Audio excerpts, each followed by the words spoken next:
दिन में 24 घंटे सबको मिलेंगे, लेकिन सोने के टाइम पे हो जाएंगे जीरो। समय को यूटिलाइज करना सीख मेरे दोस्त। आज ये दुनिया तुझे कुछ भी कहे, लेकिन एक दिन तुझे कहना पड़ेगा हीरो, एक दिन तुझे कहना पड़ेगा हीरो।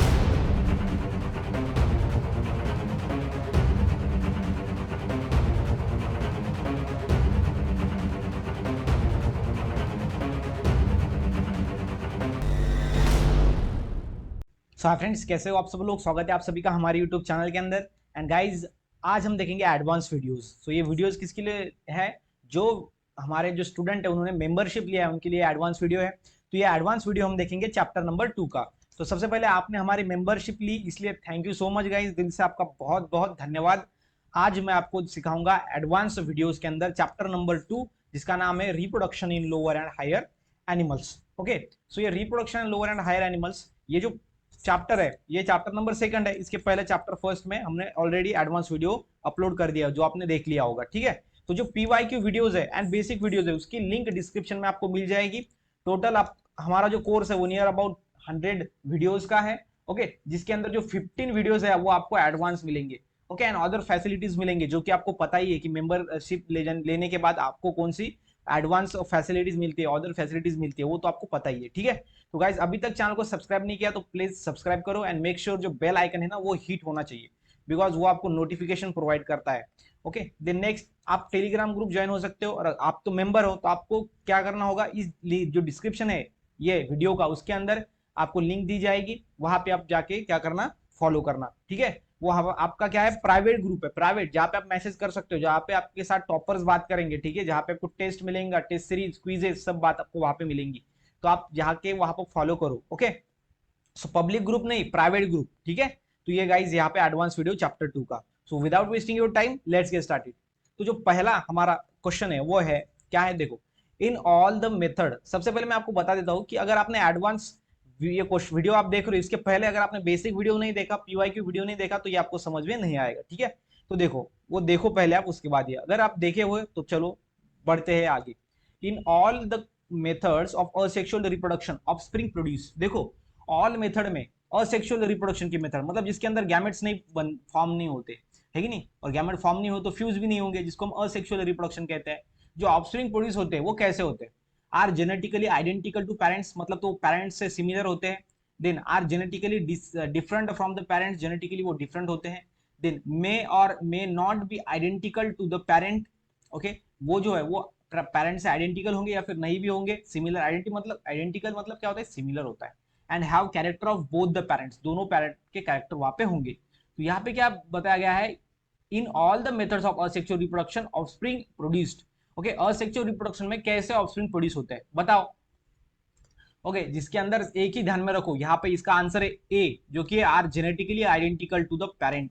जो बाकी के 3 स्टेटमेंट है, ये जो 3 स्टेटमेंट आप देख रहे हो, ये 3 स्टेटमेंट शो करते हैं सेक्सुअल रिप्रोडक्शन के कैरेक्टर, सेक्सुअल रिप्रोडक्शन। लेकिन ये जो फर्स्ट वाला स्टेटमेंट है ये असेक्सुअल रिप्रोडक्शन को शो करता है। कैसे? यहाँ पे जेनेटिकली आइडेंटिकल प्लांट होते हैं। फॉर एग्जांपल मैंगो का प्लांट है, उसकी अगर हमने क्या किया, उसकी सीड लगाई तो मैंगो का प्लांट आएगा, और जो पहला मैंगो का प्लांट होगा मतलब पेरेंट प्लांट, और जो न्यूली फॉर्म हुआ है मतलब ऑफस्प्रिंग, ये दोनों कैसे होंगे, आइडेंटिकल होंगे। समझ में आ गया? तो इसलिए यहाँ पे क्या है, जेनेटिकली आइडेंटिकल। तो ये ध्यान में रखना आप यहाँ पे।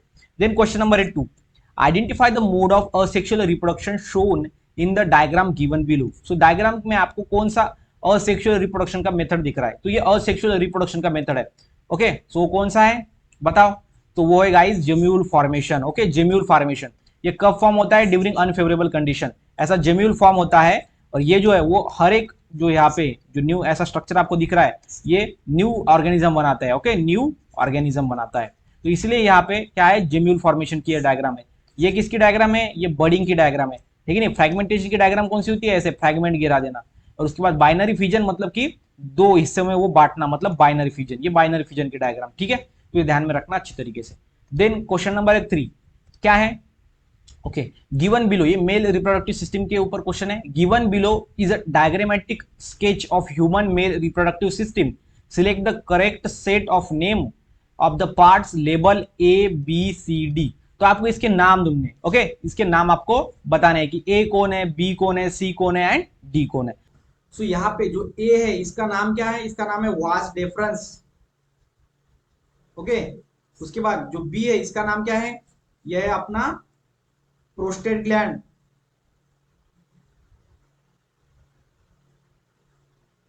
यह है अपना सेमिनल वेसिकल, क्या है, सेमिनल वेसिकल। उसके बाद जो सी नंबर का डायग्राम है इसका क्या नाम है, यह है प्रोस्टेट ग्लैंड, क्या है, प्रोस्टेट ग्लैंड है। उसके बाद जो डी नंबर की है ये, इसका नाम क्या है, इसका नाम है bulbo urethral gland, bulbo urethral gland. ठीक है, तो ये ग्लैंड्स होते हैं, ये स्ट्रक्चर आप ध्यान में रखना अच्छी तरीके से। देन क्वेश्चन नंबर है 4, in man testis descend from the abdominal cavity to the scrotum. जो मैन के अंदर जो टेस्टिस होते हैं वो एब्डोमिनल कैविटी से स्क्रोटम के अंदर जाते हैं, कब, during embryonic development, just after completion of development of foetus, just before the birth, after puberty. तो ध्यान में रखना इसका आंसर है ड्यूरिंग एम्ब्रियोनिक डेवलपमेंट। जब एम्ब्रियो की डेवलपमेंट चलती होती है तब सबसे पहले जो अपना ये ह्यूमन बींग है, ठीक है, यहाँ पे उसका क्या है, ऊपर का एब्डोमेन है और नीचे क्या होता है, ये बॉडी पार्ट होता है नीचे वाला, ओके, लोअर पार्ट। तो यहाँ पे जो है वो सबसे पहले एब्डोमेन में फॉर्म होते हैं, उसके बाद उसको स्क्रोटम के अंदर वो चले आते हैं, ठीक है, ये ध्यान में रखना है आपको। अगर ये नहीं आया, यहाँ पे एबनॉर्मेलिटीज है, तो उसको हम क्रिप्टोकाइटिज्म, ये डिसीज होता है जिसके अंदर वो जो टेस्टिस होते हैं ऊपर ही रहते हैं एब्डोमेन के अंदर, ओके, ये ध्यान में रखना है आपको।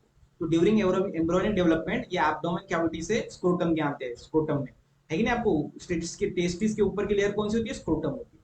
देन क्वेश्चन नंबर है 5, the sequence of layer that covers the testis from outer to inner is.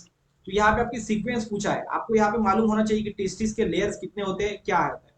देखो यहाँ पे देखो, सबसे आउटर में एक लेयर होता है, 3 लेयर से बनता है अपना टेस्टिस, उसके अंदर एक लेयर होता है एंड उसके अंदर एक लेयर होता है, मतलब इनर मिडल एंड आउटर। सो जो आउटर लेयर होती है उसको हम बोलते हैं ट्यूनिका वेजनलिस, क्या वो कहते हैं, ट्यूनिका वेजनलिस, आउटर लेयर, ठीक है, तो यह है ट्यूनिका वेजनलिस। ओके, सो यहाँ पे मैं लिखता हूँ, यहाँ पे ट्यूनिका वेजनलिस, तो यह है हमारी आउटर लेयर। उसके बाद जो मिडल लेयर होती है वो होती है ट्यूनिका अल्बुजिनिया, ट्यूनिका अल्बुजिनिया, ओके, अल्बुजेनिया। एंड उसके बाद जो इनर होती है वो इनर कौन सी होती है पता है आपको, सो जो इनर होती है वो होती है ट्यूनिका वेजाइनालिस, ट्यूनिका वजाइनालिस, ठीक है। तो ये होते हैं यहाँ पे आउटर, इनर एंड मिडल, तो वो होगा बी वाला answer, right. Then question number देखते हैं 6, क्या है, if the vast difference of a man is surgically disconnected, sorry, अगर जो वास्ट डिफरेंस है, आपको पता है क्या होता है, यहाँ पे टेस्टिस होता है, लेकिन ये टेस्टिस जैसे कि हम यहाँ पे देख सकते हैं डायग्राम के अंदर, मैं आपको थोड़ा समझाता हूँ, इसको थोड़ा इरेज कर देता हूँ ताकि समझा सकूं। ओके, आपको पता है क्या है, क्वेश्चन में क्या कहा है कि जो वास्ट डिफरेंस है अगर वो कट कर दिया जाए तो क्या होगा। तो यहाँ पे इस डायग्राम का हेल्प लेता हूँ, यहाँ पे ये क्या है, वास्ट डिफरेंस, इसको हम क्या बोलते हैं, वास्ट डिफरेंस, ठीक है। तो वास्ट डिफरेंस के अंदर आपको ध्यान में रखना है, अगर ये हमने सर्जिकली इसको निकाल दिया, काट दिया, तो क्या होगा। ओके, सबसे पहला है sperm in the semen will be without nuclear. जो स्पर्म होंगे सीमन के अंदर, उसके अंदर न्यूक्लियस नहीं होगा। सीमन आपको पता है कि जो यहाँ पे देखो टेस्टिस से बाहर आता है वो क्या होता है, स्पर्म होता है, ओके। उसके बाद इसका फ्लूइड, ये ग्लैंड का फ्लूइड, ये ग्लैंड का फ्लूइड, ये भी ग्लैंड का फ्लूइड, सब इसके अंदर मिक्स हो जाता है, वापस बाहर जो आता है वो होता है सीमन, ओके, वो सीमन होता है। ध्यान में रखना अच्छी तरीके से, पूरा का पूरा स्पर्म नहीं होता, वो सीमन होता है, बिकॉज इसके अंदर अदर ग्लैंड के सिक्रेशन भी होते हैं। देन देन सेकंड है semen will be without sperm, semen के अंदर स्पर्म नहीं होगा। This spermatogenesis will not occur, spermatogenesis नहीं होगा, मतलब स्पर्म बनेंगे नहीं। And sperm in the semen will B non motile, जो स्पर्म होंगे सीमन के अंदर वो नॉन मोटाइल होंगे। यहाँ पे बताओ इसका आंसर क्या है, so इसका आंसर है guys B, semen will be without sperm. अभी क्यों होंगे वो भी बताओ दो। तो यहाँ पे देखो जो अपना सीमन है, ओके, उसके अंदर जो स्पर्म आते हैं वो आते हैं टेस्टिस से, तो यहाँ तक वो आ रहे हैं, लेकिन यहाँ से पूरा कट कर दिया तो यहाँ पे स्पर्म नहीं आएगा, ओके, स्पर्म नहीं आएगा, लेकिन अदर तो सीमन तो है ना, सीमन तो है, मतलब इसका फ्लूइड आएगा, ये ग्लैंड का फ्लूइड आएगा, लेकिन ये इधर के ग्लैंड का, मतलब ये दोनों एक ही है। और उसके बाद ये ग्लैंड का भी फ्लूइड आएगा, मतलब सीमन आएगा, लेकिन उसके अंदर क्या नहीं होंगे, उसके अंदर नहीं होंगे, स्पर्म नहीं होंगे, ठीक है। तो इसको सर्जिकली काट दिया गया है, बिकॉज टेस्टिस से स्पर्म आते हैं यहाँ पे इसके अंदर मिल जाते हैं, लेकिन ऐसा होगा नहीं, ओके। देन नेक्स्ट में क्वेश्चन नंबर है अपना 7, वो क्या है, which of the following is not a part of male reproductive system. So कौन सा नीचे का मेल रिप्रोडक्टिव सिस्टम का पार्ट नहीं है, ओके, बताओ। सबसे पहला है बार्थोलिन्स ग्लैंड, देन में बल्बोयूरेथ्रल ग्लैंड, देन है prostate gland and Cowper's gland. तो यहाँ पे आपको ध्यान में रखना है, जो नीचे वाले 3 ग्लैंड दिख रहे हैं आपको, बी सी डी, ये है, लेकिन जो बार्थोलिन ग्लैंड्स होती है ये मेल रिप्रोडक्टिव सिस्टम का पार्ट नहीं है, ठीक है, वैसे तो आपको ये सीधा सीधा समझ जाएगा। देन क्वेश्चन नंबर है 8, जो कि है which cell in the testis secrete testosterone. So testis के अंदर कौन से सेल होते हैं जो टेस्टोस्टेरोन सिक्रीट करते हैं? बताओ। इसका तो सीधा सीधा आंसर है। कौन सा इसका आंसर? वो है इंटरफेशियल सेल, जिसका ही नाम है cells of Leydig. Okay. Then question number है अपना 9। Identify the odd odd one out with respect to accessory ducts in male। जो एसेसरी डक्ट्स है मेल के अंदर, उसमें से आपको ऑड वन मतलब जो अलग है चारों में से, वो आपको ढूंढना है। तो कौन अलग है? रेटिटेस्टिस, एपिडिडाइमिस, वास डेफरेंस है, सेमिनल वेसिकल। तो इसका आंसर है गाइस सेमिनल वेसिकल। क्यों है? बिकॉज सेमिनल वेसिकल क्या है? एक ग्लैंड है। क्या है? एक ग्लैंड है। ओके। एंड ये जो तीनों जो ऊपर आपको दिख रहे हैं ये डक्ट्स है जो कि कैरी करते हैं, ठीक है, फ्लूइड को। जो टेस्टिस से जो स्पर्म को पूरे अदर ग्लैंड के फ्लूइड तक पहुंचाते हैं ना, वो यहाँ पे डक्ट्स होते हैं। ये सेमिनल वेसिकल यहाँ पे ऑड आउट है। देन नेक्स्ट में क्वेश्चन नंबर है 10। Which of the following are unpaired? Unpaired कौन होता है? Seminal vesicle, prostate gland, Cowper's gland and all of this. तो बताओ आंसर। इसका आंसर गाइस प्रोस्टेट ग्लैंड। ये कैसा होता है वो भी बताऊंगा। देखो यहाँ पे ये डायग्राम के अंदर जो प्रोस्टेट ग्लैंड है ये कैसी होती है? अनपेयर्ड। अनपेयर्ड मतलब क्या कि वो दो नंबर में नहीं होती है कि नहीं? आपको पता है सेमिनल वेसिकल कौन सा है? बताओ। ये है अपना सेमिनल वेसिकल। ये यहाँ पे एक है, यहाँ पे एक है, मतलब दो हो गया। उसके बाद ये क्या है? ओके बताओ। बल्बो यूरेथ्रल ग्लैंड, ये भी दो है। यहाँ पे देखो ये जो है वो सेमिनल वेसिकल है, वो ये एक सिंगल ही प्रेजेंट है, तो इसलिए इसका आंसर क्या आएगा? इस प्रोस्टेट ग्लैंड है। देन नेक्स्ट में क्वेश्चन नंबर है 11। क्या है 11? All the accessory ducts are unpaired except. जो सभी डक्ट्स होती है, अभी ये डक्ट है, ओके, तो ये जो ये ग्लैंड्स थी, अभी ये डक्ट है, पेयर्ड होते हैं एक्सेप्ट एक को छोड़ के, वो पेयर्ड, बाकी पेयर्ड होते हैं सब। तो बताओ वो कौन सा है? तो यहाँ पे इसका आंसर है गाइस यूरेथ्रा। यूरेथ्रा जो होता है ना, वो एक सिंगल प्रेजेंट होता है। ओके ऐसा। ओके। एक यूरेथ्रा, यूरेथ्रा मतलब जिसके अंदर से सीमन आता है बाहर, वो urethra.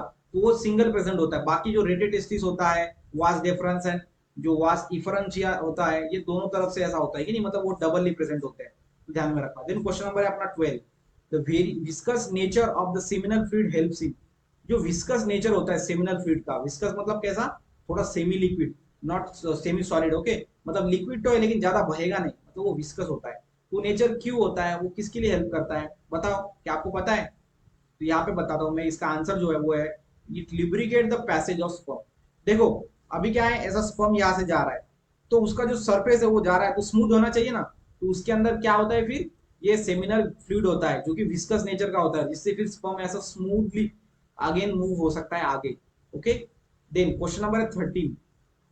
If Cowper glands are remove, अगर कॉपर ग्लैंड रिमूव हो गया, दे विल अफेक्ट, वो किसके ऊपर अफेक्ट करेगा? कॉपर ग्लैंड अगर रिमूव हो गया तो क्या होगा? सबसे पहला इरेक्शन ऑफ पेनिस, मतलब पेनिस जो होता है मेल का, वो इरेक्ट नहीं बनेगा। Okay. Then lubrication during copulation, जो कॉपुलेशन है तब क्या होगा? ल्यूब्रिकेशन होगा। Then sex determination and sperm mobility, तो किसके ऊपर हेल्प करेगा पता है आपको? वो है ल्यूब्रिकेशन ड्यूरिंग कॉपुलेशन। ल्यूब्रिकेशन मतलब क्या कि वो एक जगह से दूसरी जगह तक जा नहीं पाएगा ड्यूरिंग कॉपुलेशन। ओके। तो यह है अगर कॉपर ग्लैंड हमने रिमूव किया तो ऐसा होगा। बिकॉज जो कॉपर ग्लैंड का फ्लूइड होता है वो क्या होता है? Act as a lubricant. Act as a lubricant मतलब क्या? उसको एक जगह से दूसरी जगह तक जाने के लिए हेल्प करता है, जो ल्यूब्रिकेंट एज एक्ट करता है। अगर वो नहीं हुआ तो जो ल्यूब्रिकेशन है वो नहीं होगा, है कि नहीं? देन क्वेश्चन नंबर है 14। क्या है? Given below is a diagrammatic sketch of male और ह्यूमन फीमेल रिप्रोडक्टिव सिस्टम। ये फीमेल रिप्रोडक्टिव सिस्टम की diagram. Select the correct set of names of the part A, first, second and third. तो इसका नाम आपको ढूंढना है पार्ट का। ओके। तो यहाँ पे आपको ध्यान में रखना है, जो फर्स्ट वाला है वो क्या है? उसका नाम क्या है बताओ? उसका नाम है गाइस फिम्बरी। ओके। जो कि फिंगर लाइक स्ट्रक्चर होते हैं, वो क्या है? वो है फिम्बरी। उसके बाद जो सेकंड है वो क्या है? वो है ओवरी, है कि नहीं? बिकॉज ये ओवरी तक जा रहा है, मतलब ये ओवरी है। एंड जो थर्ड है ये है वजाइना। क्या है? वजाइना। तो क्या होगा हमारा आंसर? तो हमारा आंसर होगा ए। ओके, क्लियर है? देन नेक्स्ट में क्वेश्चन नंबर है 15। Ovulation in the human female normally takes place during the menstrual cycle. Okay. Menstrual cycle में ओव्यूलेशन कब होता है? At the beginning of the proliferatory phase, मतलब जो प्रोलिफेरेटिव फेज होता है उसके स्टार्टिंग में। At the end of proliferative phase, proliferative phase के एंड में। At the mid of secretory phase के मिडल में। And just before the end of secretory phase. तो बताओ इसका आंसर। तो गाइस इसका आंसर है at the end of proliferatory phase. Okay. तो प्रोलिफेरेटरी फेज जो फर्स्ट फेज होती है, तो प्रोलिफेरेटरी फेज जैसा ही हो जाता है उसके बाद क्या होता है? अपना ओव्यूलेशन स्टार्ट हो जाता है, ओव्यूलेशन। ओके। बेसिक वीडियो में मैंने आपको मेंस्ट्रुअल साइकिल पूरा अच्छे से पढ़ाया है, वहां पे आप देख सकते हो। ये हमारा जो एडवांस क्वेश्चन है इसके अंदर हम फास्टली देखेंगे, और जो इंपॉर्टेंट है वही यहाँ पे क्वेश्चन दिए गए हैं जो कि आपको आएंगे पूछे जाने वाले हैं। अगर आपने basic video and PYQ video देखे तो यह तो आप इजीली सॉल्व कर पाओगे। देन क्वेश्चन नंबर है 16 है, longest period of menstrual cycle is. Longest period कहा है, अभी देखो यहाँ पे ऐसा कंफ्यूज होते हो कैसा। देखो यहाँ पे क्या पूछा गया है, आपको पूछा गया है लॉन्गेस्ट फेज, लॉन्गेस्ट पीरियड। तो आपको लॉन्गेस्ट पीरियड की जगह पे ऐसा बोल सकते थे longest phase in menstrual cycle और longest phase of menstrual cycle, लेकिन फेज की जगह पे पीरियड वर्ड डाल दिया है, तो आप कंफ्यूज मत होना। लॉन्ग लॉन्गेस्ट पीरियड मतलब लॉन्गेस्ट फेज, तो 4 फेज होती है आपको पता है, secretary phase, ovulatory phase, menstrual phase and pre ovulatory phase. Okay, तो यहाँ पे प्री ओव्यूलेटरी मतलब कि प्रोलिफेरेटिव, ठीक है। तो यहाँ पे कौन सा फेज सबसे लॉन्गेस्ट होता है, मतलब ज्यादा दिन तक चलता है, तो वो होता है सिक्रेटरी फेज। कौन सा होता है, सिक्रेटरी फेज। वो कितना होता है, 14 डेज तक चलता है, ठीक है, 14 डेज, तो लॉन्गेस्ट फेज है। देन क्वेश्चन नंबर है अपना 70, in human which of the following is a temporary endocrine gland. तो ह्यूमंस के अंदर टेम्पररी एंडोक्राइन ग्लैंड कौन सी होती है, टेम्पररी मतलब कुछ समय के लिए वो अपना काम करता है। सो गाइज यहाँ पे आंसर क्या है इसका, उसका जो आंसर है वो है कॉर्पस ल्यूटेयम। ओके, इसको कॉर्पस ल्यूटेयम को हम टेम्पररी ग्लैंड क्यों बोलते हैं, बिकॉज ये कुछ ही समय के लिए आती है। और ये कॉर्पस ल्यूटेयम कहाँ पे आते हैं, जब क्या होता है मेंस्ट्रुअल साइकिल के दरमियान। ओके, मेंस्ट्रुअल साइकिल के दरमियान। ओके, जब जो हमारा ओवरी होता है उसका डेवलपमेंट स्टार्ट होता है तभी ये कुछ समय के लिए आती है, इसलिए इसको क्या बोलते हैं, टेम्पररी एंडोक्राइन ग्लैंड। और एंडोक्राइन ग्लैंड क्यों बोलते हैं, बिकॉज ये हार्मोन्स को सीक्रेट करती है। ओके, तो ये ध्यान में रखना अच्छी तरीके से। देन क्वेश्चन नंबर है 18, if after ovulation no pregnancy result the corpus luteum. Okay, देखो आफ्टर जब ओव्यूलेशन होता है, ओवम रिलीज होता है, उसको ओव्यूलेशन कहते हैं। अगर प्रेगनेंसी नहीं हुआ तो क्या होगा, कॉर्पस ल्यूटियम क्या होगा, is maintain by the presence of progesterone, degenerate in a short time, then becoming active and secrete lot of FSH and LH. FSH मतलब follicle stimulating hormone, LH luteinized hormone, produce a lot of oxytocin and relaxin। तो देखो इसका जो answer है guys वो है B, जो कि डीजेनरेट इन शॉर्ट टाइम। क्या होगा, जब अगर ओव्यूलेशन हुआ है और प्रेगनेंसी नहीं हुआ मतलब वो डीजेनरेट हो जाएगा। क्या हो जाएगा, वो डीजेनरेट। ओके, ध्यान में रखना, डीजेनरेट। ओके, वो डीजेनरेट हो जाएगा। सो वो शॉर्ट टाइप के अंदर क्या होगा, डीजेनरेट हो जाएगा। ध्यान में रखना, कॉर्पस ल्यूटियम अगर प्रेगनेंसी नहीं हुआ तो, no pregnancy result. Then question number है 19, the shortest phase in the menstrual cycle. आपने लॉन्गेस्ट फेज पढ़ा था। ओके, अब देखेंगे हम शॉर्टेस्ट फेज, सबसे छोटी वाली। लॉन्गेस्ट फेज होती है सिक्रेटरी फेज, और सबसे छोटी वाली फेज होती है ओव्यूलेटरी फेज।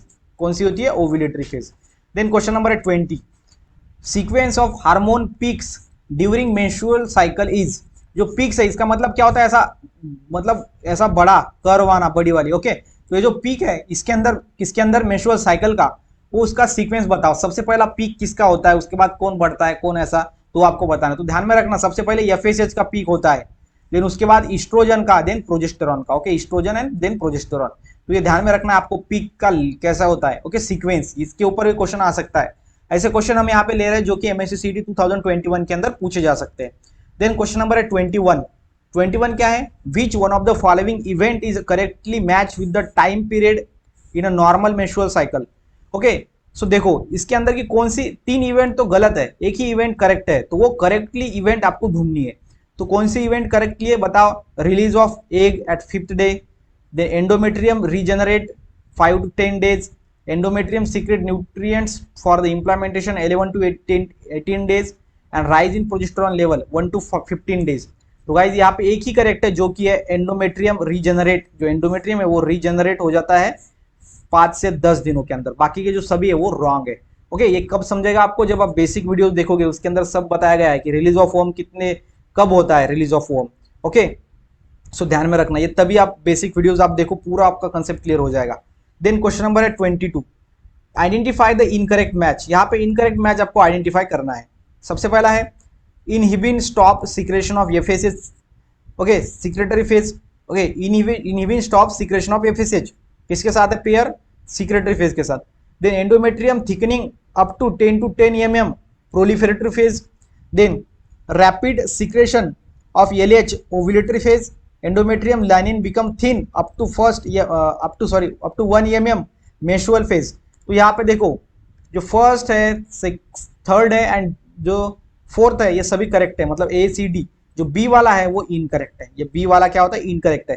बिकॉज एंडोमेट्रियम जो थिकनिंग होती है वो प्रोलिफेरेटिव फेज के अंदर वो 8 to 10 mm नहीं होती है। आपको कमेंट करना है कि कितनी होती है प्रोलिफेरेटिव फेज के अंदर, ठीक है। तो ये आपको कब समझेगा, जब आप पूरा का पूरा बेसिक वीडियो देखोगे प्रोलिफेरेटिव मेंस्ट्रुअल साइकिल का, जिसके अंदर चारों फेज का हमने अच्छे से डिटेल में पढ़ा है, ठीक है। देन क्वेश्चन नंबर है अपना 23 नंबर का क्वेश्चन है, during differentiation spermatid are associated, during differentiation spermatids are associated with. देखो जब डिफरेंशिएशन होता है वो स्पर्मेटिड क्या है, जिससे स्पर्म बनता है, स्पर्म का पीछे वाला स्टेज हो गई स्पर्मेटिड है, वो किसके साथ एसोसिएटेड होता है, तो बताओ। तो गाइज इसका आंसर है सर्टोली सेल। सर्टोली सेल के अंदर और एक इंफॉर्मेशन आपको ध्यान में रखनी है कि जो सर्टोली सेल होती है ये एनर्जी प्रोवाइड करती है, एनर्जी प्रोवाइड करती है टू स्पर्म। ओके, स्पर्म को एनर्जी प्रोवाइड करने का काम कौन करता है, सर्टोली सेल करता है, और वो किसके साथ एसोसिएटेड होते हैं, स्पर्मेटिड के साथ। Then question number 24, at which stage of spermatogenesis sperm acquire their structural maturity and contain a haploid nucleus and other organelles. Okay, कौन से स्टेज में जो स्पर्मेटोजेनेसिस के, स्पर्मेटोजेनेसिस मतलब जिस प्रोसेस के अंदर स्पर्म फॉर्म होता है उसको हम स्पर्मेटोजेनेसिस कहते हैं।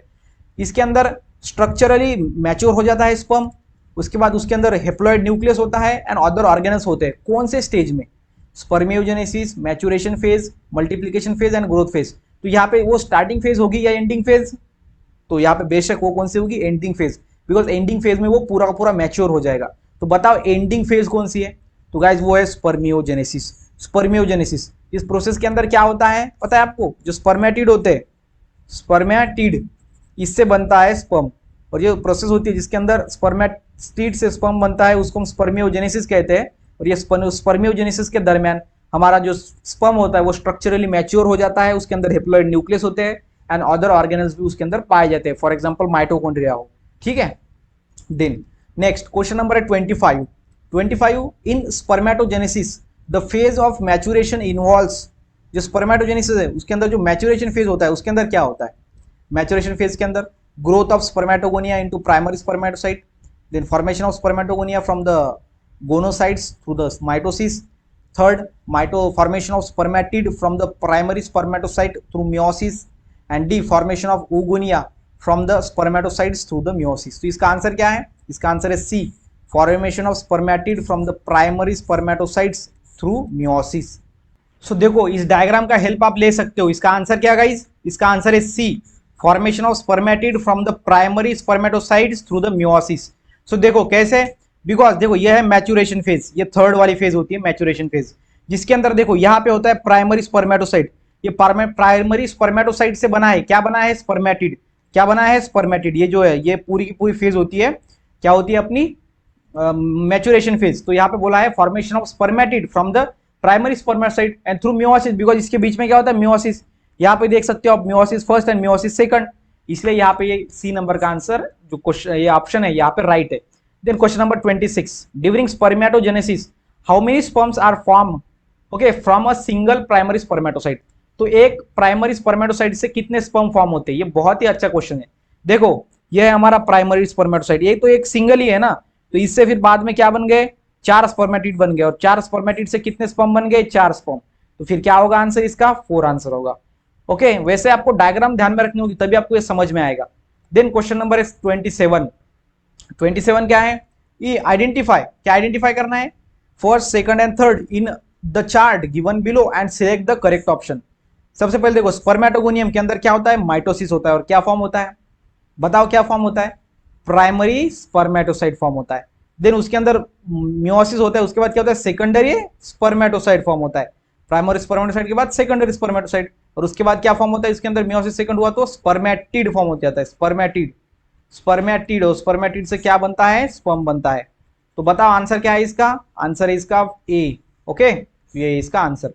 देन क्वेश्चन नंबर है 28, 50 प्राइमरी स्पर्मेटोसाइट्स प्रोड्यूस, जो 50 प्राइमरी स्पर्मेटोसाइट है वो कितने प्रोड्यूस करेंगे। सो यहाँ पे ऑप्शन क्या दिया गया है, 50 secondary spermatocytes, 50 spermatozoa, then 200 secondary spermatocyte and 200 spermatozoa.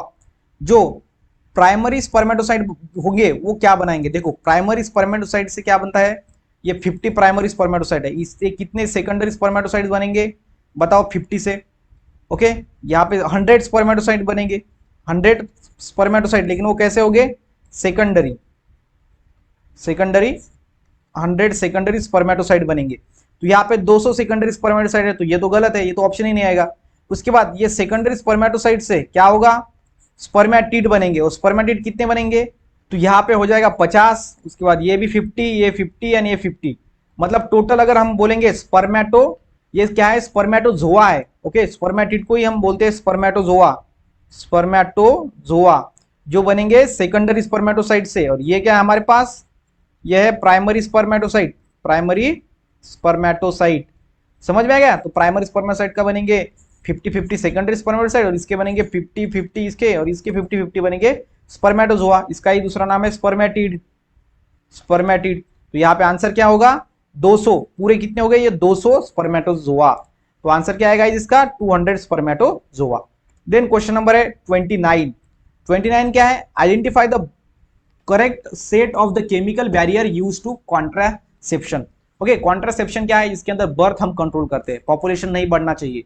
Okay, जिसके अंदर male gamete female gamete fuse नहीं होना चाहिए, वहां पे कौन सा केमिकल बैरियर होता है? कौन सा केमिकल बैरियर? बैरियर मतलब क्या कि बीच में, मतलब कि जो मेल गैमेट फीमेल गैमेट है उसको फ्यूज नहीं होने देता, लेकिन वो क्या होता है? केमिकल होता है। तो वो कौन सा होता है? पहला है foam, contraceptive pills, jellies and creams, then है सहेली, निरोध, देन है vaults and jellies, then progestasert, then यल NG20, then multiload 375 and CU7, and last में foam, tablet, jellies and creams. तो बताओ यहाँ पे क्या है इसका आंसर? ओके, केमिकल बैरियर कौन सा होता है? तो यहाँ पे इसका आंसर है foam, tablet, jellies and creams. Okay, foam, tablet, jellies and creams. यहाँ पे टैबलेट नहीं था, ठीक है, तो वो फोम एंड कॉन्ट्रासेप्टिव पिल्स था, तो इसलिए यहाँ पे आएगा foam, tablet, jellies and creams. इसके अंदर पिल्स नहीं आएगा, ठीक है, ये केमिकल बैरियर के अंदर। Then question number 30। The mechanism of action of Lippes loop is, जो लिपर लूप होता है ये बर्थ कंट्रोल के लिए हम हेल्प करते हैं, बर्थ बैरियर होता है, तो वो कैसे हेल्प करता है? इट ब्लॉक द स्पर्मेटोजेनेसिस, मतलब स्पर्मेटोजेनेसिस को ये बंद कर देता है, ब्लॉक करता है। It attract microphages that increase the sperm phagocytosis, मतलब क्या? माइक्रोफेजेस मतलब ऐसे होते हैं वो हमारे बॉडी के अंदर जो कि सेल होती है माइक्रोफेजेस, जो बॉडी किसी चीज को खा सकते हैं। लिप्स लूप ने अगर अट्रैक्ट किया यहाँ पे, अट्रैक्ट माइक्रोफेजेस, और वो क्या करेंगे? स्पर्म को खाएंगे, जिसको हम स्पर्म फाइगोसाइटोसिस कहेंगे, जिसको खाता है, तो फिर स्पर्म मरेगा, ओके, पूरा डेड हो जाएगा, तो फिर वो बाद में ओम के साथ फ्यूज नहीं होगा, ये काम है क्या? उसके बाद third, it prevent ovulation, ovulation नहीं होने देता, मतलब ओम को रिलीज ही नहीं हो देता। अगर ओम रिलीज नहीं हुआ तो स्पर्म का फ्यूज होने का कोई चांस ही नहीं बनता। देन क्वेश्चन नंबर आंसर है डी, अपना option. It suppress sperm motility, motility वो कम करता है, movement, and fertilise the capacity due to the copper ions. Okay, जो फर्टिलाइजिंग कैपेसिटी होता है उसको भी कम करता है, ऐसा है क्या? नहीं, इसका आंसर है गाइज ए। सिंपल में ये क्या करता है? जो अपना स्पर्मेटोजेनेसिस है उसको ब्लॉक करता है, इट ब्लॉक स्पर्मेटोजेनेसिस, मतलब स्पर्म ही नहीं बनेगा, और स्पर्म नहीं बनेगा तो ओम के साथ फ्यूज नहीं होगा, ओम के साथ फ्यूज नहीं होगा तो जाइगोट नहीं बनेगा, मतलब न्यू इंडिविजुअल नहीं बनेगा, और क्या हो जाएगा? बर्थ कंट्रोल हो जाएगा। Then question number 31। Hormone releasing IUDs do not, जो हार्मोन रिलीज करती है आईयूडीज, वो क्या है? Do not make the uterus unsuitable for the implementation, make the cervix hostile to sperm, then delay pregnancy for the longer period and prevent ovulation. तो इसका answer है guys prevent ovulation. Okay, so जो IUDs होती है ये ovulation को prevent नहीं करती, बाकी के तीनों चीजों को करती है। Okay, it not prevent ovulation. Then question number 32 है, which of the following statement about ZIFT, ZIFT, ZIFT is incorrect. Okay, so ZIFT का जो लॉन्ग फॉर्म है वो है गैमेट इंट्रा फॉलिपियन ट्रांसफर। यहाँ पे ओहम ट्रांसफर होता है, लेकिन वो आफ्टर फर्टिलाइजेशन होने के लिए नहीं ट्रांसफर करते। वहां पे क्या होता है? इस जिप के अंदर फर्टिलाइजेशन हो जाने के बाद हम उसको डोनर के अंदर डालते हैं, पहले नहीं डालते, आप बिफोर फर्टिलाइजेशन नहीं, आफ्टर फर्टिलाइजेशन, ठीक है, तो ये ध्यान में रखना। Then question number 33। Identify the incorrect match, incorrect match आपको आइडेंटिफाई करनी है। Blockage of fallopian tube, ZIFT, enter to the oviduct is block, GIFT, okay, and low sperm count, AI। अभी ये जिप, गिफ्ट, AI क्या है? ये अगर देखो कोई अगर इंडिविजुअल्स न्यू जनरेशन को प्रोड्यूस नहीं कर पा रहा है, मतलब वो इनफर्टाइल है, ओके, उसके अंदर ये ऑप्शन है जिप, गिफ्ट, आई, मतलब इन, ओके, आर्टिफिशियल इंसेमिनेशन मतलब AI, then IUI, okay, upper segment of oviduct is block. तो ये क्या है? अगर ये जो रीजन है अगर ऐसा हुआ तो ये हम टेक्निक यूज करेंगे, तो यहाँ पे आपको इनकरेक्ट ढूंढना है। तो इनकरेक्ट जो है गाइस वो है डी, अपर सेगमेंट जो है ओविडक्ट का अगर ब्लॉक हो गया तो हम IUI नहीं यूज करते। ओके, इंट्रा यूट्राइन इंसेमिनेशन नहीं यूज कर रहे, ठीक है। सो IUI के अंदर हम क्या करते हैं, यूटेराइन कैविटी के अंदर, यूटेराइन कैविटी के अंदर हम क्या करते हैं, स्पर्म को इंट्रोड्यूस करते हैं। ओके, इंस्टेड ऑफ सर्विक्स, ये ध्यान में रखना आप, IUI के अंदर। तो इसका लॉन्ग फॉर्म क्या है, intra uterine insemination. Okay, then next में क्वेश्चन नंबर है अपना 34 एंड लास्ट क्वेश्चन। ओके, क्या है, what is the major difference between IA and IUI, artificial insemination and जो अपना ये है इंट्रा यूटेराइन इंसेमिनेशन, इसके अंदर क्या डिफरेंस है। अभी देखो दोनों के अंदर एक है कंडीशन कि क्या करते हैं, हम स्पर्म को सीधा इंट्रोड्यूस करते हैं, सीधा डायरेक्टली। ओके, लेकिन जो IA है, वो जो IA है इसके अंदर हम क्या करते हैं, जो स्पर्म है वो सर्विक्स के अंदर इंट्रोड्यूस करते हैं डायरेक्टली, एंड जो IUI है इसके अंदर जो है वो हम कहाँ पे इंट्रोड्यूस करते हैं, वो हम यूटेराइन कैविटी के अंदर इंट्रोड्यूस करते हैं, यूटेराइन कैविटी के अंदर, यूटेराइन कैविटी। ओके, तो इसीलिए इसका जो आंसर होगा वो बताओ क्या है, वो है D, in IA sperm introduced into the cervix and where is in IUI sperm are introduced into the uterine cavity। ठीक है, तो जो बर्थ कंट्रोल है इसके ऊपर भी हमने बेसिक वीडियोस बनाए हैं, जो भी आप देख सकते हो। अगर आप स्टार्टिंग से A to Z आ रहे हो तो आपको पूरा समझ में आएगा, लेकिन अगर आप डायरेक्टली Z पे आ गए तो नहीं समझ में आएगा, ठीक है। सो मुझे लगता है गाइज आपको ये पूरा समझ में आ गया होगा। यहाँ तक हमने देखा यहाँ पे पूरा एडवांस क्वेश्चन चैप्टर नंबर 2 का। वीडियो अगर अच्छा लगा हो तो वीडियो को लाइक करना ना भूलिएगा। मिलते हैं गाइज नेक्स्ट वीडियो में नेक्स्ट टॉपिक के साथ।